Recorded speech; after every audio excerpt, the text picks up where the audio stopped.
सहीले जोगाउने प्रयास गरौँ, नानीहरूलाई सिकाउँ, नानीहरूलाई राम्रो बोल्ने सिकाउँ होइन। मैले जस्तै बिएमबी हस्पिटलमा गएको थिएँ, त्यहाँको सिस्टर, त्यहाँको स्वास्थ्यकर्मीहरू बोलेको सुन्दाखेरि एउटा अर्कै खालको जस्तो फिलिङ आयो। नरम शब्दमा, राम्रो शब्दमा बुवा, आमा, दाजु, भाइ भनेर उनीहरूले यसरी सम्बोधन गर्थ्यो क्या। यसो सम्झेँ उनीहरूले एउटा नयाँ सिस्टम राखेको रहेछ जस्तो लाग्यो।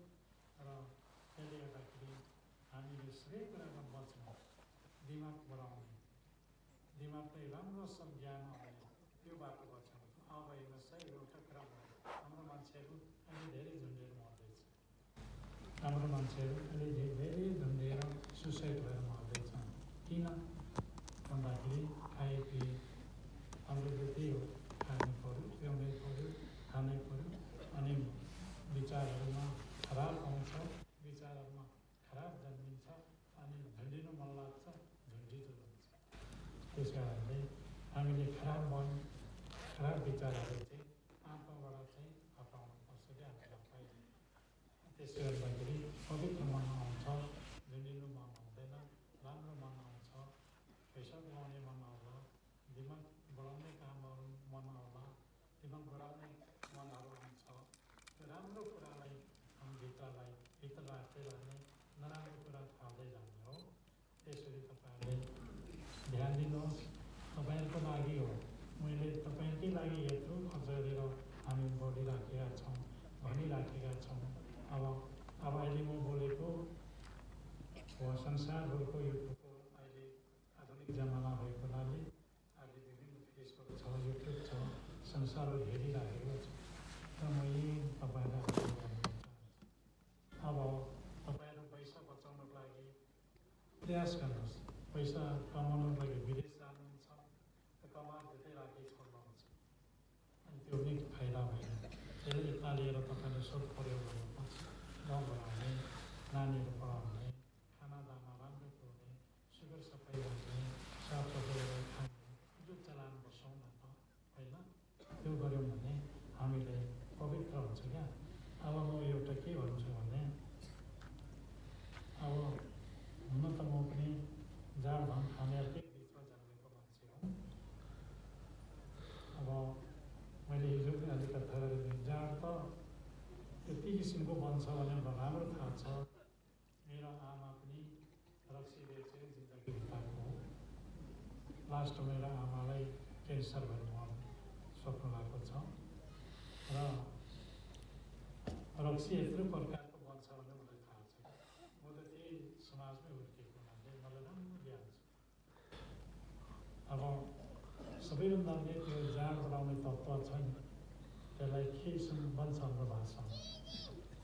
खेसुम भनेको खेहरू, त्यो खेसुम लागेको चाहिँ खेहरू। अनि वरपर जाँदाले तम्फुँदैन आखे भन्ने हाम्रो चलानहरू छ नि त, हामी त्यही भन्छौँ। अनि त्यो खेसुम लगाएपछि राम्रो जाड बन्ने, नराम्रो जाड बन्ने छुट्टिन्छ। राम्रो जाड बलियो हुन्छ, नराम्रो जाडमा तितो अमिलो हुन्छ। त्यो स्वभाव त्यसरी छुट्टिन्छ। अनि त्यो खेसुम दही जम्मा गर्नेमा मेरो फुपूले मलाई काम आउँथ्यो क्या। यत्रो एउटा डोको बोलिदिन्थ्यो, अनि बटुलो पऱ्यो। म सबैभन्दा चाहिँ त्यसले गर्दाखेरि त्यसले त्यो मरेको चिज पकाएर मरेको हुन्छ नि, भात मरेको हो नि त, त्यसले जलाउँछ क्या। त्यस्तो शक्ति हुन्छ त्यो। अनि त्यो खाएपछि त्यसले भित्र अहङ्कार, क्रोध, घमण्ड, आँट बढाउँछ, लपकाउने क्षमता बढाउँछ, यस्तो खालको उत्पादन गराउँछ। अनि हामी खाएपछि लप पर्छौँ, यसलाई हामीले कुर्छु मार्छु भने आँट आउँछ, कुर्छौँ। त्यसले गर्दाखेरि हामीले श्राप भएको छ, सत्य श्राप भन्छ क्या। हो, त्यसले हामीलाई छेलेको छ है। त्यसले गर्दाखेरि त्यसले उगार्नुको लागि, त्यसले उगार्यौँ भने हामी अत्यन्तै पवित्र ज्ञानमा, पवित्र लक्ष्यमा, पवित्र उद्देश्य लक्ष्यमा पुग्छौँ क्या। अब जहाँसम्म त्यो छुन सकिएन भने पुग्न सक्दैन। त्यसले गर्दाखेरि श्राप परेको छ हामीलाई। हाम्रो जागिर कस्तोमा छ? हामी सबैभन्दा याक्थुङलाई के भन्छौँ भने याक्थुङ अनुसारको जागिर कस्तो छ? कहाँ ड्याममै बन्दुक लागेर गोली लागेर मर्ने ठाउँमा, जहाँ बम गिरेर मर्ने ठाउँमा होइन। अहिले बमहरू पनि विशाल अनेक तरिकाको बनाएका छन्। त्यस ठाउँमा अघि लागिरहेको छ। त्यो हामीले अलिकति हाम्रो धर्मकर्म नभएको कारणले श्राप परेर त्यस्तो ठाउँमा पुगेका छौँ। तर त्यसलाई पवित्र बनाउनको लागि हाम्रो किराँत धर्म है। हामी किराँत धर्म तर यसले धन्य प्रयास धर्म त पापले धन्य हो। त्यो पाप लागेको छ धन्य यो कारणले छ भने त्यसले धन्य सावन हो। यसले गर्दाखेरि तपाईँहरूले यो कुराको ध्यान दिनु होला। र म यो भन्छु, हुन त म आफ्नै मेरो दाजुभाइहरू म लिङ्गन हुन्, मेरो बन्धुहरू महागुरु त्यो सुन्दर कुखुरा त खानु हुँदैन है भनेर उपदेश दिएर आउनुभयो। मैले त्यो पक्रिराखेका छु। मेरो दाजुभाइ त साह्रै रमाइलो गरेको सुँगुरको मासु त साह्रै प्यारो गर्छ है मेरो दाजुभाइहरूले भन्छ। यस्तो किसिमले पेट डुबिराखेका छौँ। र पनि अहिले अलिक 20-19 भएको छ। यो खाना त रोगको लागि छ त्यो भन्ने कुरा सबैको दिमागमा भइराखेको छ। र हाम्रो याक्थुङमा साहरूमा हाम्रो किराँत परिवारमा पनि अलिकति अहिले चेतनाको खालि चेतना चाहिँ अलिकति बुझेको छ। यो मलाई आशा लागेको छ। म यत्रो वर्ष यो कामलाई अगाडि बढाएर ल्याउँदा अब हाम्रो केही सिङ्गम्याङ हेर्नुहुन्छ। मैले मान्दिनँ अध्यक्ष अहिलेसम्म छोडेको थिएँ। उसैले नेतृत्व लागेको छु। चन्द्रपाल शेर्मा छ। यिनीहरू त्यो खाएको बमिले मर्ने सिकिँदैन। उनीहरू छोडेर नयाँ जीवन पाएको छ र नयाँ जीवन भएर बसिरहेको छ। अहिले हाम्रो महिला अध्यक्ष त यसकै ग्रुपका मान्छेहरूको हटाउने हेर्ने मान्छे सिकुटे बोल्यो पछाडि हाल्थ्यो। अनि हाम्रो त्यस्तो संस्कार छ। त्यो संस्कारलाई अलिकति माझेर टलक्कै टल्काउनु पऱ्यो। टलक्कै टल्केपछि त्यो अर्को टल्किँदै सबै टल्किँदैपछि आफू बनेपछि गाउँ बनिन्छ। गाउँ बनेपछि जिल्ला बनिन्छ। जिल्ला बनेपछि राष्ट्र बन्छ। त्यसले गर्दाखेरि तपाईँहरूले यो कुरा सम्झेर तपाईँहरू अलिकति यो चिजहरूबाट अन्तर हुनुहोस् र तपाईँले विवेक गर्नु सिक्नुहोस्। जब गर्न सिक्नुहोस्, ध्यान गर्न सिक्नुहोस्। मनलाई सम्झिने दिन रात हाम्रो पृथ्वीका माता पिताले सम्झेर तपाईँले बानी बसाउनुहोस्।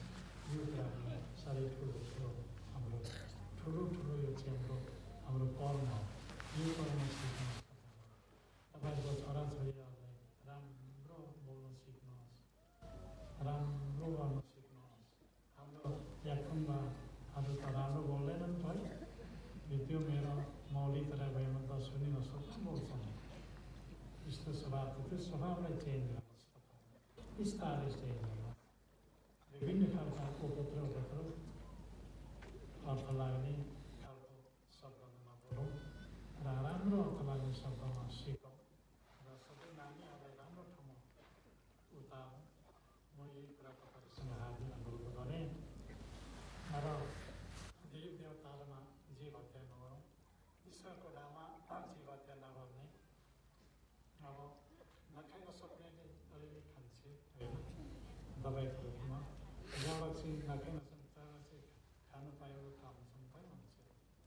तिनीहरूले अलिअलि छोड्न लाउनुपर्छ र हामी पवित्र बन्नुपर्छ। मेरो सङ्गतहरू अहिले धेरै पवित्र भइरहेको छ। काहीँ बनाएर टाढो छ।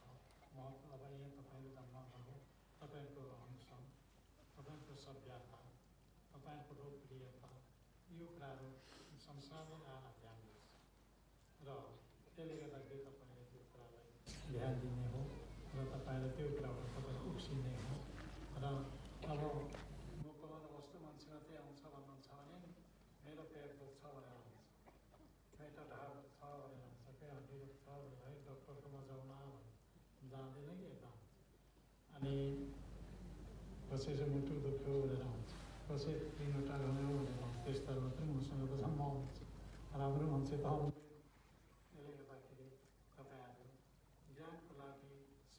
लागि विवेक र पहिचानको लागि तपाईँहरू आउनुपर्छ, त्यो सिक्नुपर्छ। अब कर्म हामीले गर्दै आयौँ, धर्म पनि गर्दै आएका छौँ। यो होली मेरो सिप पछाडि तपाईँहरूको हो। तपाईँले यसलाई अगाडि बढाउनुपर्छ, अहिले बढाउन सुरु गर्नुपर्छ। अब हाम्रो मन्दिर छ, हाम्रो यहाँनिर राम्रो जग्गा जमिन छ, यसले कसरी राम्रो बनाउने, कसरी भौतिक विकासमा अलिकति चाहिन्छ, भौतिक विकासहरू कसरी गर्ने। अब यहाँनिर बल्ल बल्ल बिजुली आयो, खानेपानी भन्थ्यो नआयो, स्कुलहरू बन्द छ यहाँनिर। र हाम्रो भाषा, हाम्रो मुन्डुमहरू सिकाउने, पढाउने, हाम्रो मुन्डुम सबै नआइसकेका छ, हाम्रो मुन्डुम हराइसकेको छ। त्यसले गर्दाखेरि हाम्रो मुन्डुमलाई जागृति गर्नु पऱ्यो, हाम्रो संस्कृतिलाई जागृति गर्नु पऱ्यो, हाम्रो दर्शनलाई अगाडि बढाउनु पऱ्यो। तपाईँहरूको काम भइरहेछ। मलाई खुसी लागेको छ तपाईँले यसरी आउनुभएकोमा। अब हाम्रो मुख्य हाम्रो अतिथि, प्रमुख अतिथि हामी हिजो ल्यायौँ। उहाँले राम्रो कुरा भन्नुभयो, हाम्रो भाषाबाट राम्रो अर्थ लाग्ने कुरा भन्नुभयो। उहाँले म के भन्न चाहन्छु भने याकथुङमा भाषाबाट चाहिँ उहाँले पिएचडी गर्नुपर्छ जस्तो लाग्यो। संस्कृतबाट त पिएचडी गरिसक्नुभयो भने सरकारी जागिर पाउनुभयो भने अब हाम्रोबाट पनि गर्ने बेला भयो। हाम्रो विद्यार्थीहरू उहाँले पढाउने बेला भयो। अब आयो खै पारो यो भाषालाई अगाडि बढाउने त्यसरी हो। र हामी दिनरात सेवा भक्ति गर्ने, नुहाइधुवाइ गर्ने, साफसफाइ गर्ने, र हामी खानेकुराहरूमा अलिकति कन्ट्रोल हौँ है। तपाईँ हामीले कुनै चिज धेरै बेटामा नखाने, मिठो चिज धेरै बेटामा नखाने, ठिक्क हुने, ठिक्क पच्ने किसिमको र समयमा सुत्ने, समयमा उठ्ने बानी बनाउनुपर्छ। यो कुराहरू तपाईँले सिक्ने हो। र हामी अब यहाँ हाम्रो मुन्डुमबाट गाउने गायकहरू धेरै हामी उत्पादन गरेका छौँ। यी मान्छेबाट गायकहरू राष्ट्रिय गायक पनि भएको छ। अहिले राष्ट्रिय गानाहरूमा गाउँछौँ। र यहाँबाट त्यो गायन क्षेत्रमा पनि अलिकति हामीले अध्ययन गरेका छौँ। र त्यसले गर्दाखेरि सब इन्डियन भनेर नाम भएको छौँ। र यसमा हाम्रो मेरो चाहिँ भने जस्तो भएको छैन। भाषा, भाषी, संस्कृति, हाम्रो सभ्यताहरू लिएर मान्नुपर्छ। र यहाँनिर हाम्रो किराँतहरूको जति हाम्रो आदराजीको किराँतहरू छौँ, हामीले किराँतहरू धेरै छन्। धिमालहरू किराँत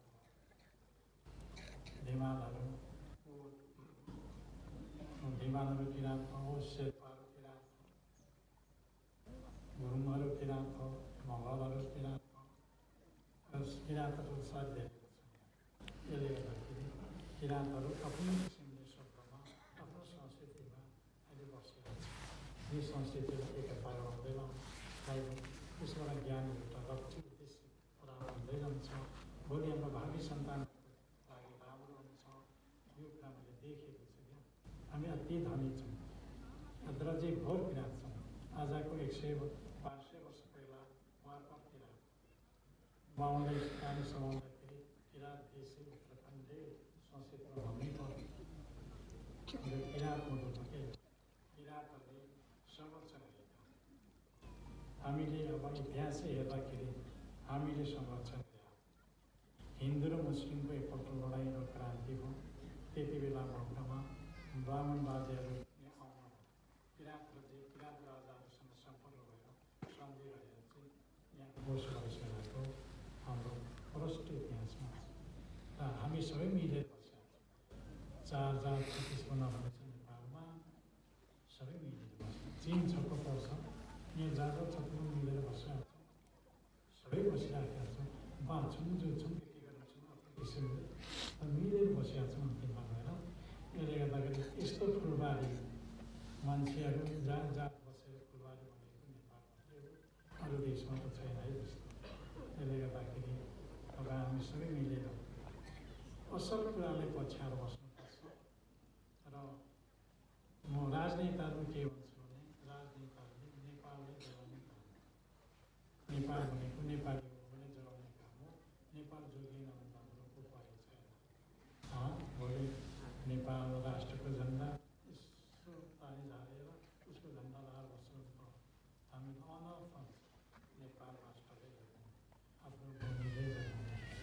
भाषा साहित्य संस्कृति र यही नै हो मेरो चाहिँ एउटा यसपट्टि मेरो चिन्ता हुन्छ र तपाईँ हामीले अब जम्मा भयौँ तपाईँले चिताको हाँकेको काम कर्म सबै सफल हुन्छ मनोकामना सफल हुन्छ अब यहाँ फागुहरू पनि आएको छ हिमालहरू आएको छ यहाँ सबै छ मान्छेहरू हामी जम्मा भइराखेका छौँ हाम्रो संस्कृति लोक संस्कृतिहरू सबै जम्मा हुँदैछ यो हामी संस्कृतिको पनि धनी छौँ क्या तर बुझेका छैन यो चिज मेरो हो भन्ने कुरा बुझेकै त छैन त्यसले गर्दा बुझ्नु पऱ्यो त्यो हामीले सम्हाल्नु पऱ्यो यसले रक्षा गर्नु पऱ्यो म यही भन्छु तपाईँसँग र हामी फेरि अब पर्व भनेको दुईवटा भयो अब हामी माघ सकिँदै एउटा पूजाको एउटा पर्व छ र हामी फागुन 3 गते एउटा गुवाको पर्व छ अब त्यसमा हामी जम्मा हुन्छौँ